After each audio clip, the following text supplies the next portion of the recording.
Picture the quintessential military hero, a major general in his dress uniform, a chest so laden with ribbons and medals that the colors stretch from shoulder to shoulder. This is the image of Smedley Butler, a man whose name is etched in the annals of the United States Marine Corps as its most decorated member in history. He stands as one of only 2 Marines ever to be awarded 2 Medals of Honor for separate acts of valor, an achievement further burnished by the rare Brevet Medal, effectively a 3rd highest commendation.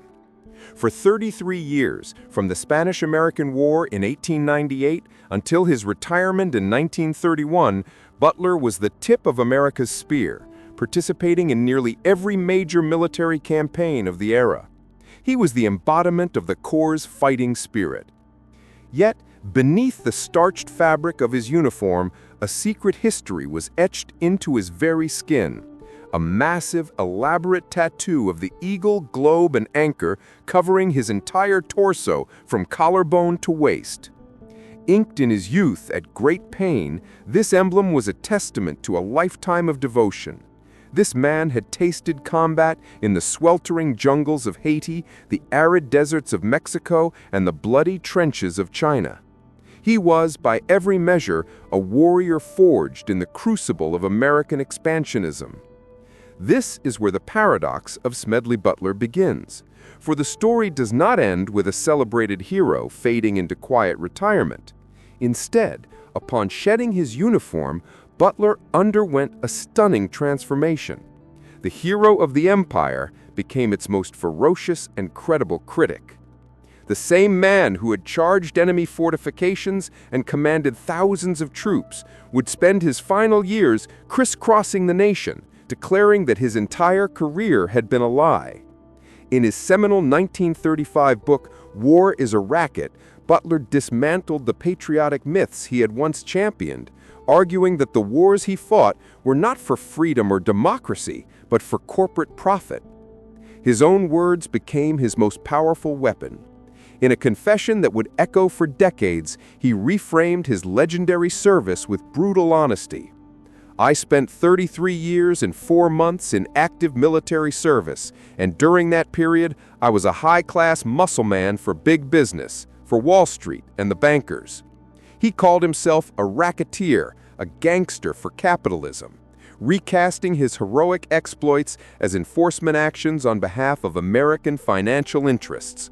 The man whose chest was covered in medals for valor concluded his life by telling the world that it was all for the profit of a wealthy few, not the freedom of the many. This is the story of that transformation, the journey of a peerless soldier who, after a lifetime of fighting for the flag, came to believe the greatest threat to his country was the very system he had so bravely served. Smedley Butler was born into a world that should have predestined him for peace. On July 30, 1881, he entered one of the most established and influential families in Westchester, Pennsylvania, a clan deeply rooted in the traditions of the Religious Society of Friends, or Quakers. For generations, the Butlers and the Darlingtons had subscribed to the core Quaker tenet of pacifism, a belief that eschews violence and warfare in all its forms.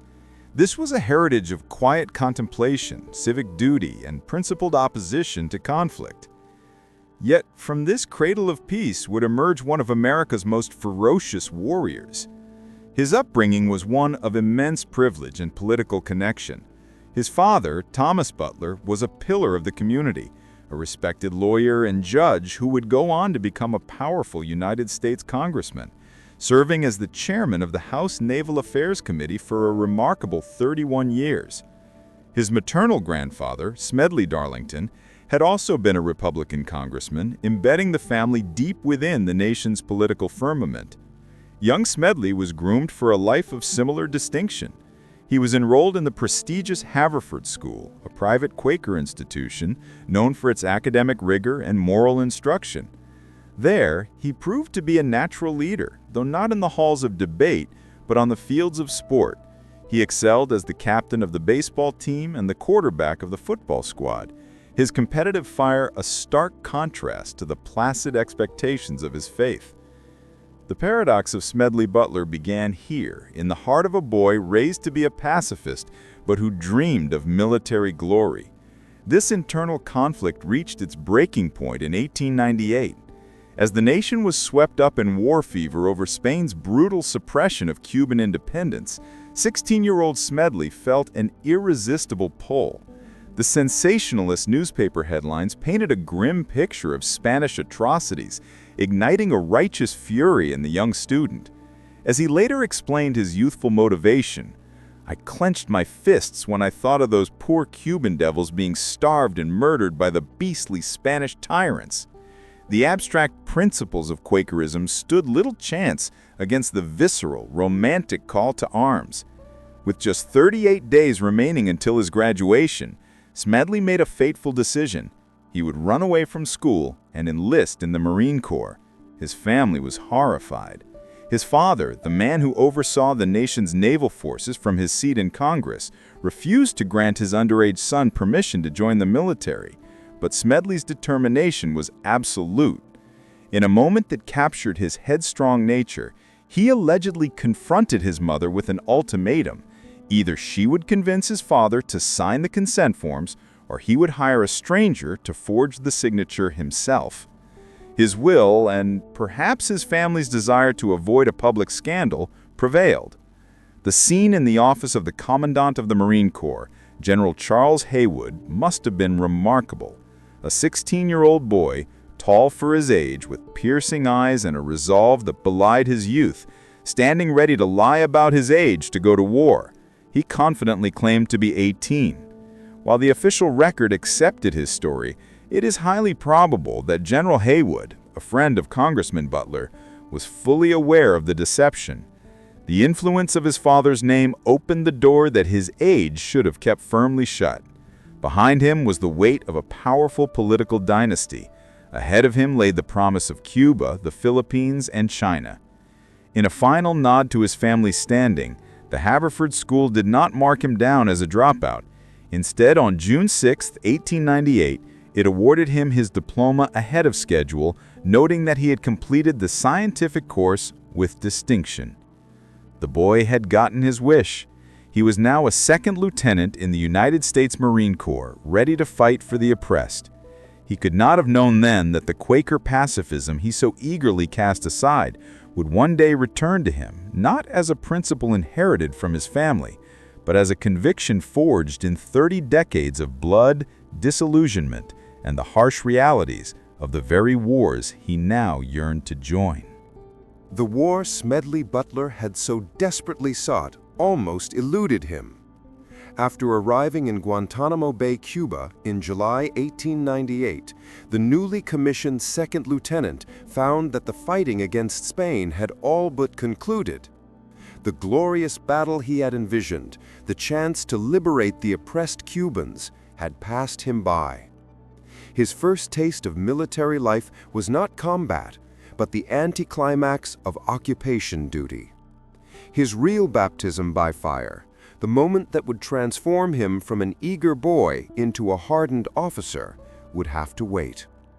It would come a year later and half a world away, in a conflict far more morally ambiguous and brutal than the one he had imagined. In May 1899, Butler was deployed to the Philippines. Here, the United States was not liberating a colony from a European power, but suppressing one. The very Filipino rebels who had fought alongside Americans to oust the Spanish were now fighting the Americans for their own independence. It was a vicious guerrilla war, fought in unforgiving tropical heat against a determined insurgency. This was the crucible where Butler's mettle would be truly tested. His moment came in October 1899, when he was ordered to lead 300 Marines on an assault against the rebel-held town of Noveleta. As the attack began, the chaos of real combat erupted. In the first few minutes of the firefight, his first sergeant, the experienced non-commissioned officer at his side, was struck by a bullet and fell wounded. For a terrifying instant, Butler froze. A wave of panic, the The soldier's primal fear of death and failure washed over him. It was a brief, shameful moment of weakness that he would never forget. But just as quickly as the fear had gripped him, his training and iron will took over.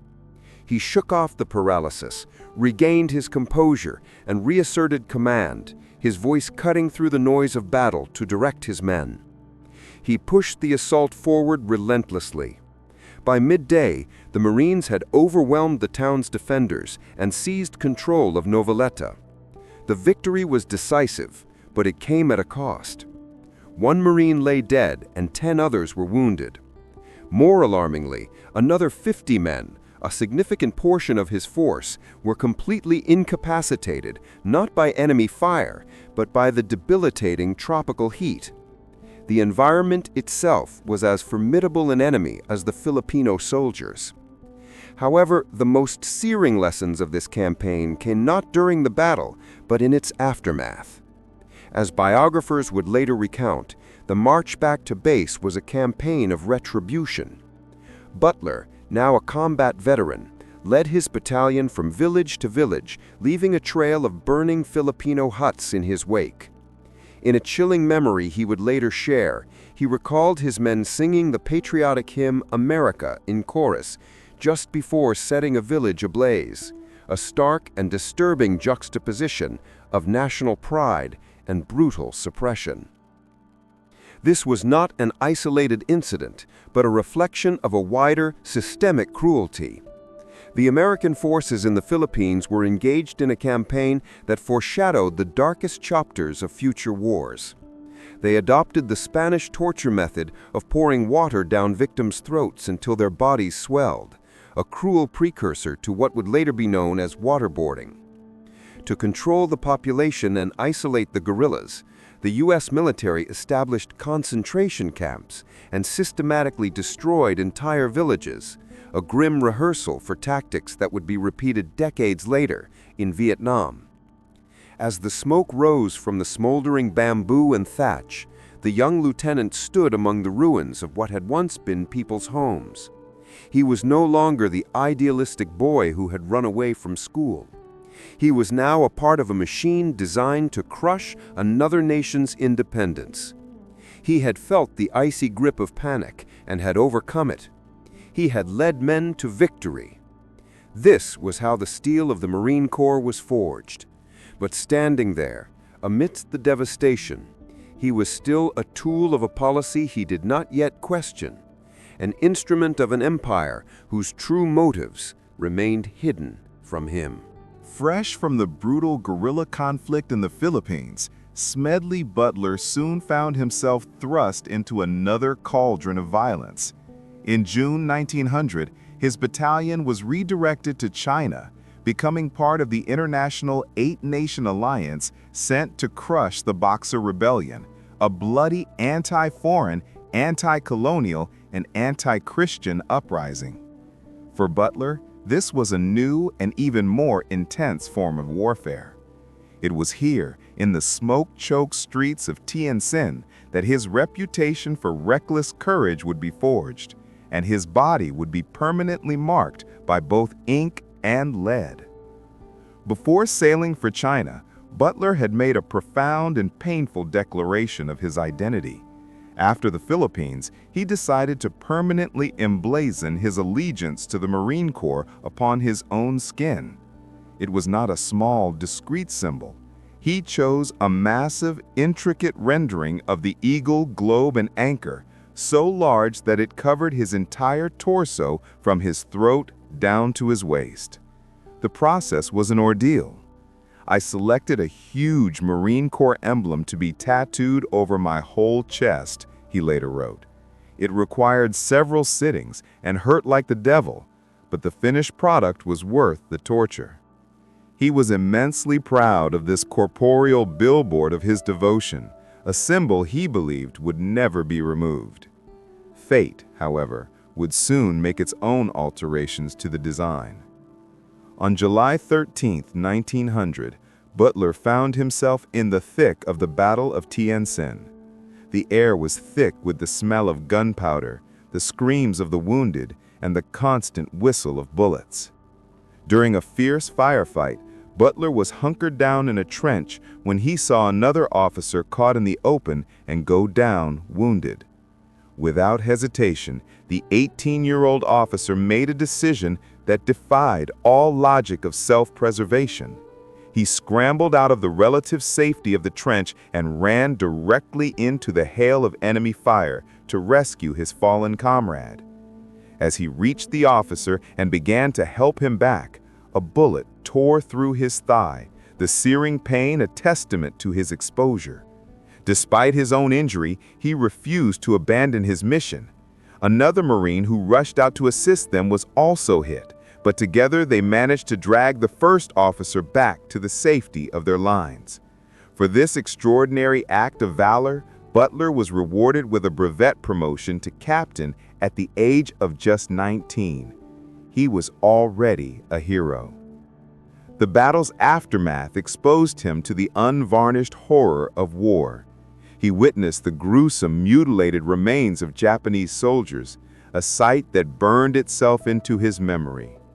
But the most personal and lasting reminder of that day was the damage done to his cherished tattoo. The bullet that had entered his body had also scarred his emblem of the Corps. He would later speak of it with a kind of grim humor, remarking, "The bullet took a piece of South America off the Marine Corps emblem tattooed on my chest." It was a permanent mark of his service, a flaw in the perfect symbol of his loyalty, delivered by an enemy bullet. With a characteristic blend of pride and irony, he would add, "Nothing on earth but skinning will remove that emblem." His experience in China also gave him his first glimpse of the morally corrosive nature of imperial warfare. As the Allied forces advanced, they engaged in widespread looting and violence against the Chinese population. Butler didn't pretend to be above it, writing with a soldier's blunt pragmatism, "I don't suppose we ought to have taken anything, but war is hell, and none of us were in the mood to make it any better." Years later, looking at the puckered scar that marred the intricate lines of his tattoo, the young captain's heroism would be cast in a different light. The bullet he took in Tien Sen was for a comrade, an act of pure battlefield bravery. But as he began to mature, the scar would serve as a constant reminder to question the larger purpose. Was he fighting for the freedom of the Chinese people, or for the profits of the corporations that followed in the wake of the army? The answer to that question was still years away, but the seed of doubt had been planted, marked forever in his own flesh. After the high-stakes conflicts in Asia, the next decade of Smedley Butler's career was defined not by a single great war, but by a relentless series of interventions across Central America and the Caribbean. These were the so-called Banana Wars, a string of military occupations, police actions, and political manipulations conducted in the service of American commercial interests. It was during this period that Butler perfected his trade as an expeditionary commander, becoming one of the Marine Corps' most effective instruments of foreign policy. He served in Honduras, Panama, Nicaragua, Cuba, the Dominican Republic, Mexico, and Haiti, a veritable tour of American imperial enforcement. His initiation into this new kind of warfare was as bizarre as it was revealing. In 1903, he landed in Honduras not aboard a mighty naval warship, but on a banana schooner named the Panther that had been commandeered for the operation. Upon arriving, he discovered the American consul, the very man he was there to protect, cowering among the rafters of a building, wrapped pathetically in an American flag for security. It was a farcical introduction to a world where military might was deployed for reasons far less glorious than patriotic anthems suggested. Nowhere was the nature of this work more vivid than in Nicaragua. In 1912, now a major, Butler was tasked with leading a battalion to protect a vital American-controlled railroad line from insurgents. The mission descended into a grueling slog.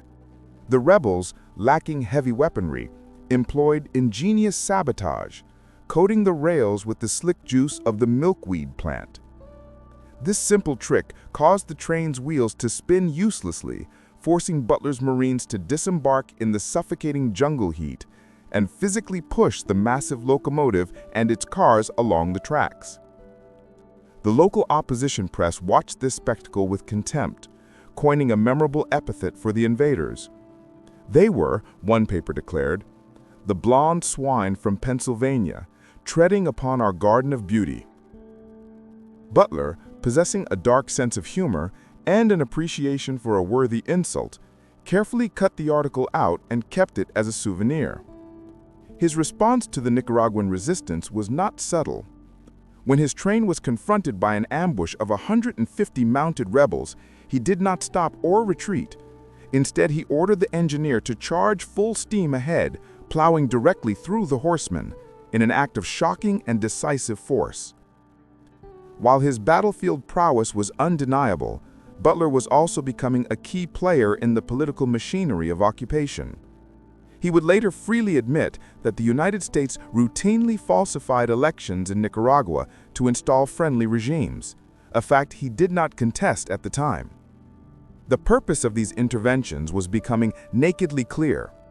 The fighting was not for democracy.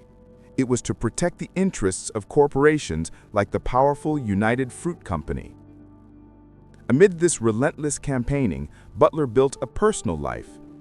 In 1905, he married Ethel Conway Peters, the daughter of a railroad magnate, with his former commander from China, Littleton Waller, serving as his best man.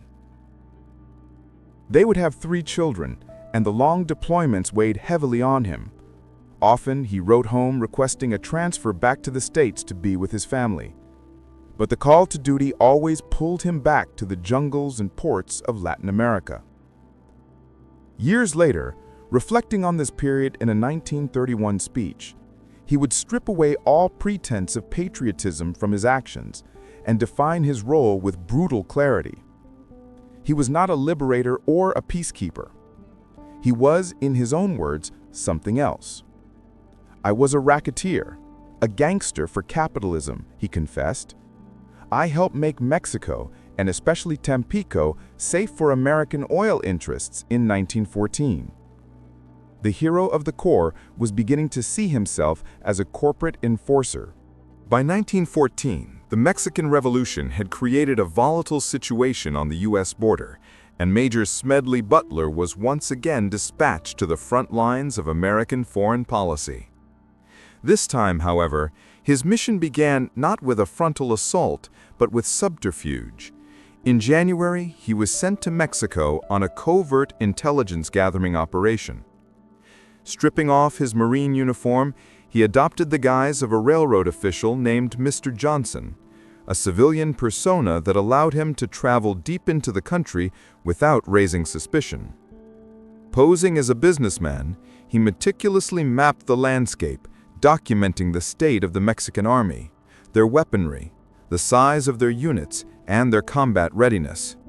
He walked the railway lines, testing their integrity for troop transport, all the while feeding critical intelligence back to his superiors. It was a dangerous game of espionage that required a cool head and steady nerves. A few months later, he would return to one of the cities he had surveyed, but this time he would be wearing his uniform. On April 21, 1914, the United States invaded the port city of Veracruz under the pretext of intercepting a German arms shipment destined for the Mexican government. Butler, now back in command of his Marine battalion, found himself leading the charge into a city prepared for a fight. The battle for Veracruz was not a conventional engagement, but a brutal house-to-house grind. Mexican soldiers and civilian militias turned the city into a fortress, using rooftops and windows as sniper nests, pouring a deadly fire down onto the invading American forces. The initial landings were chaotic. U.S. Navy sailors, unaccustomed to the unique challenges of urban combat, clustered together in the streets, making for easy targets and suffering heavy casualties. The situation stabilized when Butler and his Marines arrived, bringing with them superior tactics forged in past interventions. Butler was in his element, directing his men with what his superiors would later call exceptional courage and skill. To avoid the lethal open streets, he implemented a brilliant and ruthless strategy. Instead of storming doorways, his Marines used axes and pickaxes to smash through the interior adobe walls of the city's buildings. They fought their way from house to house, from room to room, clearing out resistance without ever exposing themselves to the snipers outside. It was a methodical and effective conquest. By April 26th, a combined force of 5,800 Marines and sailors had secured the city. The cost was 17 American lives and 63 wounded. Mexican casualties were far higher, with 126 killed, including a 16-year-old military cadet named Virgilio Uribe, who is still revered as a national hero in Mexico. For his distinguished conduct in battle on April 22, Major Butler was awarded the Medal of Honor, the nation's highest decoration for valor. Yet the honor was tainted by controversy. An astonishing 55 Medals of Honor were awarded for this minor two-day operation, more than for any other single battle in American history. The sheer number of awards seemed to cheapen its significance, and Butler himself felt deeply conflicted.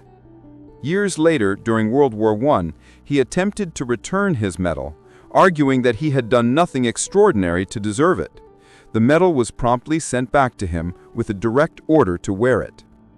The man who had walked these streets as a spy in a business suit just weeks earlier now stood as a decorated hero for conquering them. The official citation praised him as being eminent and conspicuous in command of his battalion. But in the quiet moments of reflection, Butler knew the truth of the operation. He would later state that his purpose in Mexico was not to protect American lives, but to make Mexico safe for American oil interests. He had received his country's greatest honor for a battle fought not for freedom, but for oil. The medal was a testament to his bravery, but it was also a heavy reminder of the true nature of the empire he served. Less than a year after the battle for Veracruz, Smedley Butler was once again leading Marines into a foreign nation. In August 1915, the United States invaded Haiti, citing internal political chaos as a threat to American interests. The true objective was to install a compliant government and secure financial control over the Caribbean nation, a mission that would require suppressing a fierce local resistance. Butler was placed in command of operations against the primary opposition force, bands of nationalist rebels known as Cacos. It would be in the mountainous Haitian interior, during a daring and near-suicidal assault, that he would earn his second Medal of Honor. The Cacos' primary stronghold was Fort Rivière, a formidable old French fortress perched atop the peak of Montagne Noire. It was a bastion of stone and earth, designed to be impregnable, and it served as the heart of the rebellion. Butler knew that to break the Cacos' will, he had to take the fort.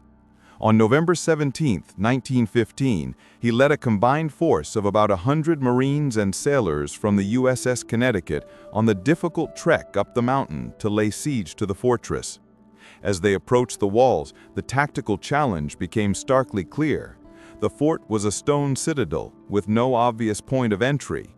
A conventional assault would be costly and likely futile. Scouring the perimeter, Butler discovered a single potential weakness: a small, dark breach in the southern wall, a drainage tunnel no more than a meter wide. It was the only way in. It was also a death trap. Any man attempting to crawl through the narrow opening would be completely exposed to the defenders waiting inside, unable to fight back effectively. It was a fatal funnel, a mission for which the first man through had virtually no chance of survival. Butler gathered his men, he explained the plan, and then he gave the signal to attack.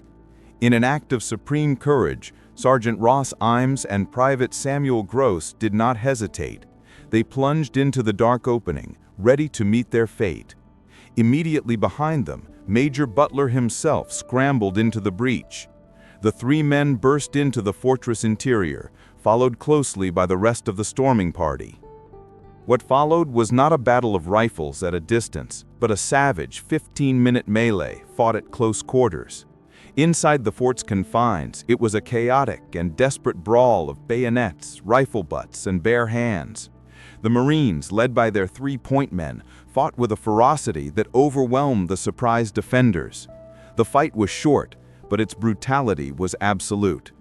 When the dust and smoke settled, the fortress was taken. The results were astonishingly one-sided. Approximately 50 Quaker rebels lay dead. The American force had suffered only a single casualty, a Marine who had 2 of his teeth knocked out by a rock. For their incredible bravery in leading the charge, Imes, Gross, and Butler were all awarded the Medal of Honor. The recommendation for Butler's award was championed by an impressed Assistant Secretary of the Navy, a rising politician named Franklin D. Roosevelt. This second award cemented Butler's place in Marine Corps legend.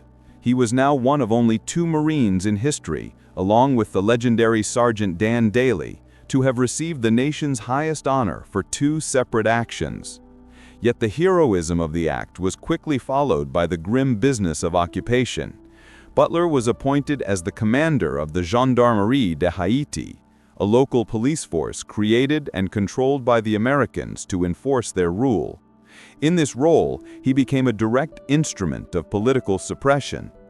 He personally went to the Haitian parliamentary archives and removed the official records of votes cast against a new constitution, one written to benefit American corporations. Then he ordered all newspaper editors in Port-au-Prince to suppress any details about how the United States had forcibly shut down the Haitian legislature. The U.S. occupation of Haiti would last for 19 years. Butler would receive his second Medal of Honor for a brilliant and courageous military action. But as he would later reflect, the flag he planted on that fortress was not a symbol of liberation. He was securing the island not for the Haitians, but for American banks. He had, in his own future words, been a gangster for capitalism in Haiti. When the United States finally entered the Great War, Smedley Butler, a man twice decorated with the Medal of Honor and one of the most experienced combat officers in the Marine Corps, craved a frontline command more than anything. Instead, in October 1918, the newly promoted 37-year-old brigadier general was handed a challenge that had none of the glory of the trenches, but all of its misery. He was to take command of Camp Pontonin in Brest, France. Camp Pontonin was not a battlefield. It was a vast, chaotic logistical nightmare. As the largest American embarkation camp in France, it was a sprawling 1,000-acre holding pen through which nearly 791,000 soldiers passed on their way to and from the front. But the relentless autumn rains of 1918 had turned the entire area into a quagmire, a sea of mud that swallowed men up to their knees. It was dangerously overcrowded, unsanitary, and a breeding ground for disease, with its population sometimes swelling to 80,000 men a day. Soldiers arrived from the front exhausted and battle-worn, only to find themselves living in a swamp, their morale sinking with every downpour. Butler was appalled by the conditions. He knew the health and welfare of his men were being compromised. The solution was simple and obvious: duckboards. Thousands of wooden slatted walkways were needed to create paths over the mud, allowing troops to move about without sinking into the filth. He immediately put in requests through the proper channels, but his pleas were lost in the labyrinth of military bureaucracy. No duckboards arrived. Frustrated and unwilling to watch his men suffer due to red tape, Butler fell back on the decisiveness that had served him so well in combat. He decided that if the army wouldn't give him the duckboards, he would simply take them. In a move of audacious insubordination, he gathered a large detachment of troops and personally led them on a march to a nearby supply depot. Without authorization, he requisitioned, or more accurately, confiscated, a massive supply of duckboards and other essential materials. The image was extraordinary. A brigadier general at the head of a column, not marching into battle, but carrying wooden planks back to his camp alongside his enlisted men. The effect was immediate and transformative. As the walkways were laid down, the camp began to function. Sickness rates dropped and morale soared. The men, who could now walk on solid ground instead of wading through a disease-ridden bog, gave their commander a new title, one born of profound respect and gratitude: General Duckboard. As he later noted with pride, "I commanded Camp Pontonin at Brest, France, for which I got the nickname General Duckboard." Though he never fired a shot in World War I and was deeply disappointed to miss the fighting, Butler's war on mud and disease at Pontonin was a victory in its own right. His unorthodox methods and hands-on leadership turned a chaotic death trap into an exemplary military facility, an achievement that did not go unnoticed. For his incredible service, he was personally awarded the Army Distinguished Service Medal by General John J. Pershing himself. The general who yearned for a battle was instead defined by his fight for the basic welfare of his soldiers, proving that true leadership is measured not only in combat, but in compassion and a willingness to get the job done, no matter the rules. After returning from France, Smedley Butler was given a new command that would allow him to shape the future of the Marine Corps from the ground up. From 1919 to January 1924, he served as the commanding general of Marine Corps Base Quantico in Virginia. At the time, Quantico was little more than a temporary training camp, a product of wartime expediency. But Butler saw something more. He envisioned Quantico not just as a base, but as the intellectual and professional heart of the service. "We want to make this post and the whole Marine Corps a great university," he declared in a 1920 speech. This was a radical idea, a departure from the old ways of training that he knew would shock the old guard. "Our new system of training is a revolution," he proclaimed. "It is something new. Old-time Marine officers would turn over in their graves if they knew what we are doing." To realize this grand vision, Butler embarked on an ambitious construction program to transform the camp into a permanent, world-class institution. The centerpiece of this effort was a project of staggering scale. The construction of... After returning from France, Smedley Butler was given a new command that would allow him to shape the future of the Marine Corps from the ground up. From 1919 to January 1924, he served as the commanding general of Marine Corps Base Quantico in Virginia. At the time, Quantico was little more than a temporary training camp, a product of wartime expediency. But Butler saw something more.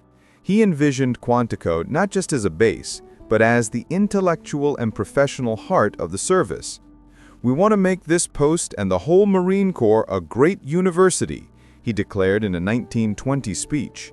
This was a radical idea, a departure from the old ways of training that he knew would shock the old guard. "Our new system of training is a revolution," he proclaimed. "It is something new. Old-time Marine officers would turn over in their graves if they knew what we were doing." To realize this grand vision, Butler embarked on an ambitious construction program to transform the camp into a permanent, world-class institution. The centerpiece of this effort was a project of staggering scale, the construction of what he dubbed the world's largest stadium, a venue that would one day bear his name. What made the project truly revolutionary, however, was not its size, but how it was built. Butler decreed that Butler Stadium would be constructed exclusively by the hands of the Marines stationed at Quantico. There would be no outside contractors. Every man, from the highest-ranking officer to the newest private, would be a laborer. This was leadership by example in its most physical form. Butler himself could often be seen with a shovel in hand, digging alongside his men in the Virginia clay. The message was unmistakable. There were no special privileges. If the men were expected to toil, their leaders would toil with them. It became the ultimate lesson in shared effort and command responsibility. The numbers behind their achievement are a testament to their labor. The Marines moved 19,307 cubic yards of earth, dug 200 pits for foundation pillars, poured 197 of those concrete pillars, and laid 30 rails and 381 massive concrete slabs to form the structure. They literally carved the stadium out of the raw forest, rock, and earth with their own muscle and sweat. Butler's larger-than-life personality was on full display during this period. In a famous incident from 1921, while on maneuvers, a local farmer told the general that the amputated arm of the legendary Confederate general Stonewall Jackson was buried in a box nearby. Butler's response was immediate and characteristic. "Nonsense! I'll take a detachment of Marines and dig the place up to prove you wrong." He did exactly that, and to his astonishment, he found the arm, proving the local legend true. It was a perfect encapsulation of his brash, can-do attitude. By the time he left in 1924, Butler's work had fundamentally remade Quantico. The stadium he built still stands today, a century-old monument to his vision, still used for training, ceremonies, and sporting events. More importantly, the temporary camp he had inherited was now the permanent center for Marine Corps development and education. He had not just built structures of concrete and steel. He had laid the foundation for the modern Marine Corps, realizing his dream of turning a muddy camp into the service's great university. In early 1924, Smedley Butler temporarily traded his Marine Corps uniform for that of a civilian public servant, embarking on what would be one of the most ferocious battles of his life. At the personal request of Philadelphia's newly elected reformist mayor, W. Freeland Kendrick, and with the official blessing of President Calvin Coolidge, Butler took a leave of absence to become the city's director of public safety. His mission? To wage an all-out war on the rampant crime, bootlegging, and political corruption that had turned the city of brotherly love into a gangster's paradise during the height of Prohibition. Butler approached the task not as a civil servant, but as a general taking command of a new front. On his very first day, January 7, 1924, he gathered the city's police force at the Metropolitan Opera House and laid out his terms of engagement with chilling clarity.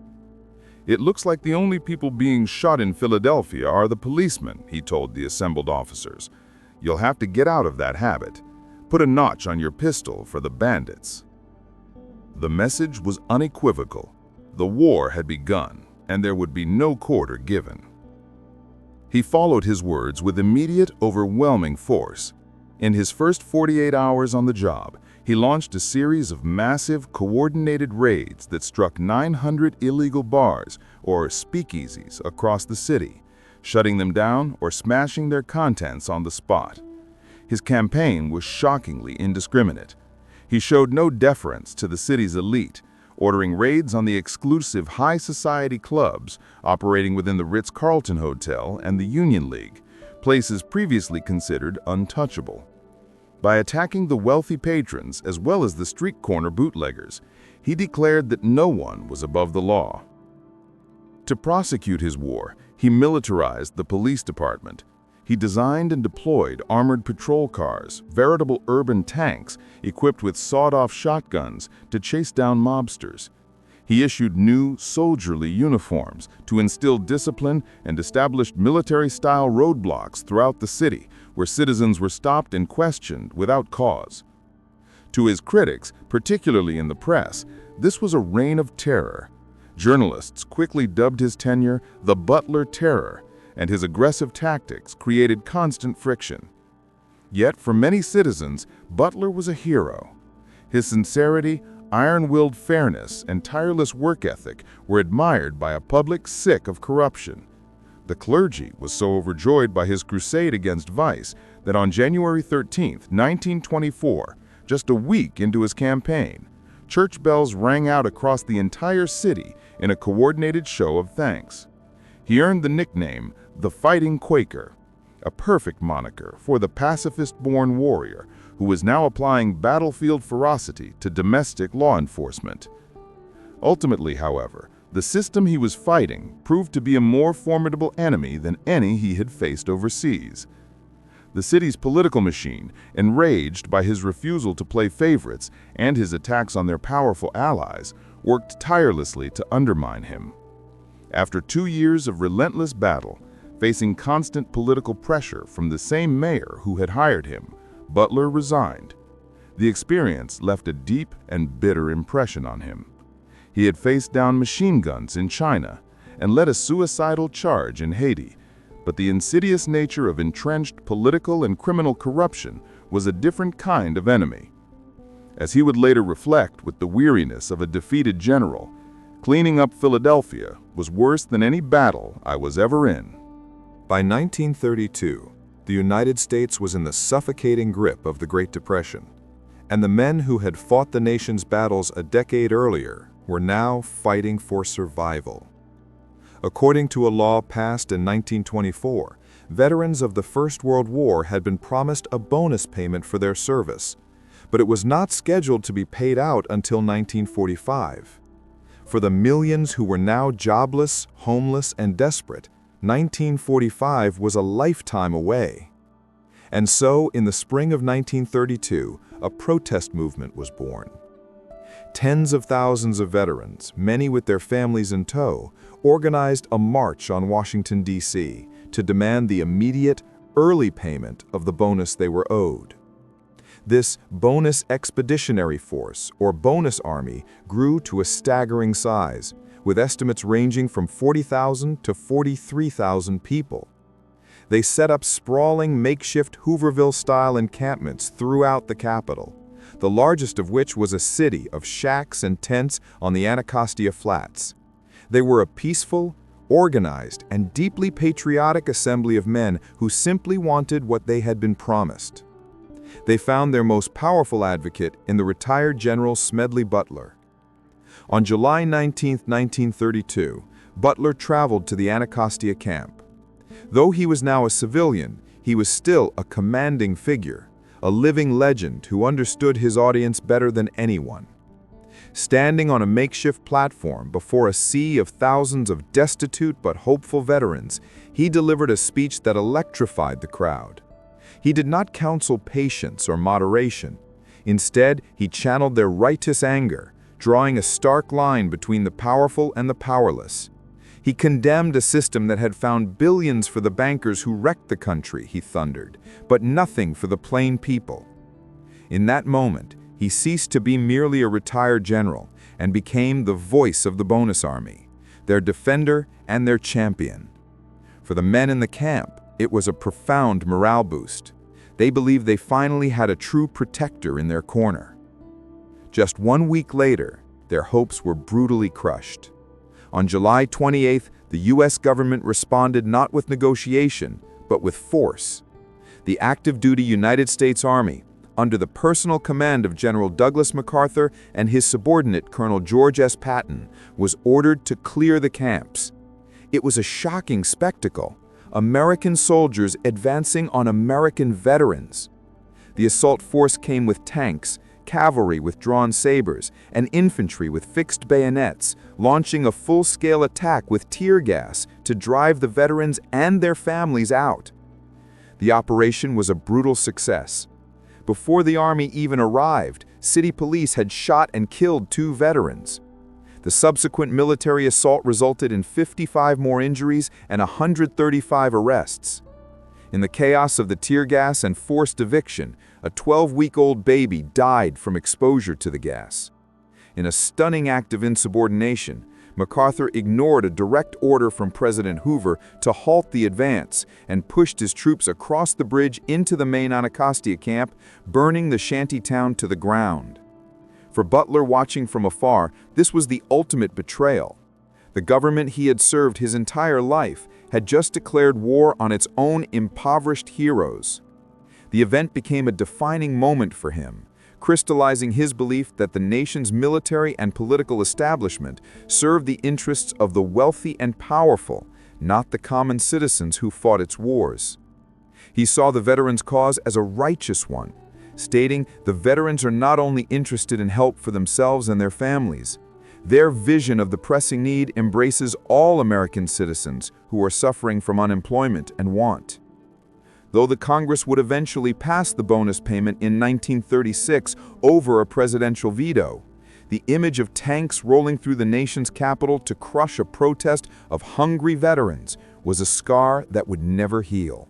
Having retired from the military, Smedley Butler believed his battles were over. He could not have been more wrong. His most shocking and perhaps most important fight would take place not on a foreign battlefield, but in the drawing rooms of his own country, against a powerful and shadowy domestic enemy. In the summer of 1933, Butler was approached by a Wall Street bond salesman named Gerald McGuire. The proposition was vague at first. McGuire, acting on behalf of influential and wealthy clients, wanted Butler to use his immense prestige among veterans to lead a new veterans organization. McGuire worked for Grayson Murphy, a powerful banker who was also the treasurer of the newly formed American Liberty League, a virulently anti-Franklin D. Roosevelt organization funded by some of the nation's richest industrialists. Over the course of 1933 and 1934, McGuire made several visits to Butler's home, slowly revealing the true nature of his proposal. The meetings grew increasingly bizarre and alarming. During one visit, McGuire dramatically threw a bundle containing $18,000 in cash onto Butler's bed, a blatant attempt to buy his loyalty. Between visits, McGuire embarked on a tour of Europe, sending Butler postcards as he traveled through Italy, Germany, and France. His mission was to study the burgeoning fascist movements and the veteran-led political organizations that had helped bring men like Mussolini to power. He was learning how to stage a coup. In their final explosive meeting, McGuire laid the entire plan bare. This was not about a simple veterans lobby. He revealed a detailed conspiracy to overthrow the President of the United States. The plotters, backed by a cabal of powerful financiers and industrialists, intended to assemble a private army of 500,000 disillusioned World War I veterans. They wanted Smedley Butler, the ideal leader, a man they believed could organize 1 million men overnight, to lead this army in a march on Washington. The plan was to surround the White House and issue an ultimatum to President Roosevelt: either resign or cede the majority of his executive power to a new cabinet-level secretary who would essentially function as a dictator, appointed and controlled by the conspirators. Butler was horrified. He had spent his life defending the Constitution, and now he was being asked to dismantle it. Realizing he was dealing with a serious and well-funded plot, he carefully played along while contacting a trusted journalist, Paul Comely French of the Philadelphia Record, asking him to meet with the plotters to serve as a secret, corroborating witness. With his evidence gathered, Butler went public. In November 1934, he appeared before a special House of Representatives committee investigating un-American activities, later known as the McCormick-Dickstein Committee. In a hushed congressional hearing room, the nation's most decorated Marine delivered his bombshell testimony. They wanted me to lead an army of 500,000 men who would march on Washington. The initial public reaction was one of disbelief. The New York Times dismissed the explosive story as a giant hoax, but the Congressional Committee took it very seriously. After a 2-month investigation, during which they interviewed other witnesses who confirmed key parts of Butler's account, the committee issued its final report. Their conclusion was chilling. There is no question that these attempts were discussed, were planned, and might have been placed into execution when and if the financial backers deemed it expedient. The committee confirmed the plot was real. Among the powerful figures and corporations allegedly tied to the conspiracy were leaders of General Motors, Phillips Petroleum, Sun Oil, and the financial empire of J.P. Morgan and Company. Some sources have even suggested links to the grandfathers of future presidents Donald Trump and George H.W. Bush. Despite the committee's findings, however, not a single person was ever prosecuted. The powerful men who had conspired to overthrow the government were never held accountable.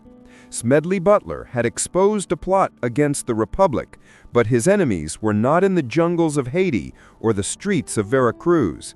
They were in the boardrooms of Wall Street, and they were untouchable. In 1935, Smedley Butler took the fiery, confessional speeches he had been delivering across the nation and distilled them into a short, explosive book that would become his definitive statement. Titled War is a Racket, the slim volume was the culmination of his transformation from Imperial soldier to the Empire's most credible accuser.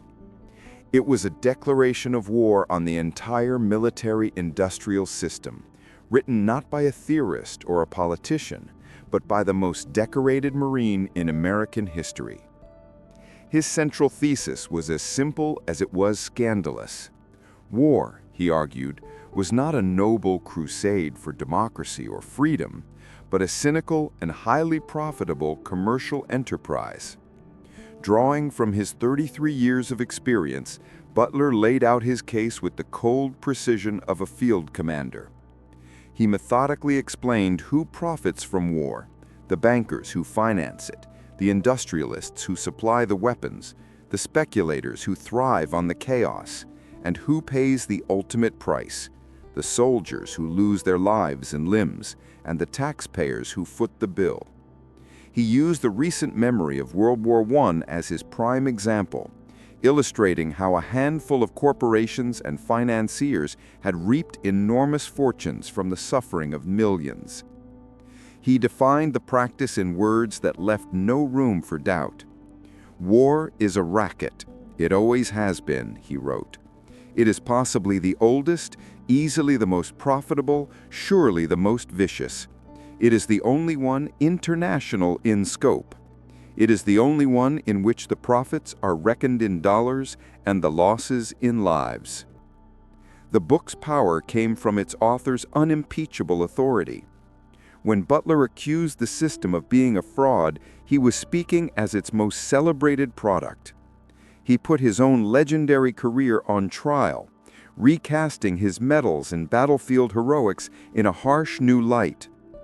The famous phrase he had begun using in speeches since 1931 now became his public confession. I spent 33 years and 4 months in active military service. During that period, I was a high-class muscle man for big business, for Wall Street and the bankers. In short, I was a racketeer, a gangster for capitalism. But War is a Racket was more than just an indictment. It was a blueprint for change. In a chapter titled How to Smash This Racket, Butler proposed a radical, 3-step plan to end warmongering. First, take the profit out of war by nationalizing war industries. Second, allow only those who would be subject to conscription, the young men destined for the front lines, to vote on a declaration of war. And third, limit the nation's military to a pure doctrine of self-defense within its own territory. He went even further, calling for a conscription of capital before a conscription of men. If a nation was to draft its youth, it should first draft its industry and wealth, forcing capitalists and executives to earn the same $30 a month as the soldier in the trench. This message became his life's final mission. He embarked on a grueling speaking tour, delivering over 1,200 speeches in 700 cities and towns. Though he was often in need of money, he remained incorruptible, famously turning down a lucrative job as a personnel manager for a large corporation because, as he put it, it just meant keeping the workers fooled. He stood before anti-war rallies and veterans groups, a graying, fiery general with a piercing gaze, thundering his dangerous truth. As the 1930s wore on, he grew disillusioned even with Roosevelt's New Deal, which he came to believe was simply a more subtle preparation for America's entry into another global conflict. Imagine him on a stage in a packed hall somewhere in the heartland. The soldier gets the bullet, the banker gets the bonus, he roars, and the crowd erupts. In the front row, a veteran who lost a leg in France weeps. Butler knew the elites hated him, that they saw him as a traitor to his class. But he was no longer serving them. He had served the Empire for 30 years. Now, he was serving the truth. Smedley Butler officially retired from the United States Marine Corps on October 1, 1931, ending a storied 33-year career. But for a man of his temperament, retirement did not mean silence.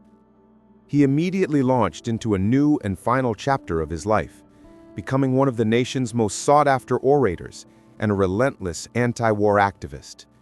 He tirelessly traveled the country, a warrior now fighting for peace, championing the rights of veterans and laborers against the powerful forces he believed had exploited them. As the 1930s wore on and the world careened toward another global conflict, Butler's stance hardened into a fierce and uncompromising isolationism. He became a vocal opponent of any American involvement in the brewing war in Europe. He argued that the only justifiable reasons for a nation to fight were the direct defense of its homes and the preservation of the Bill of Rights.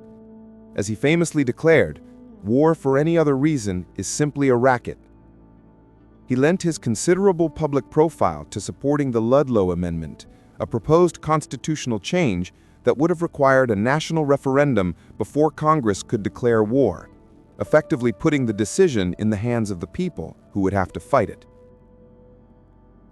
This position put him on a direct collision course with the Roosevelt administration, the military establishment, and an increasingly interventionist press. The hero who had been celebrated for his battlefield exploits was now being demonized and dismissed as a leftist, isolationist crackpot.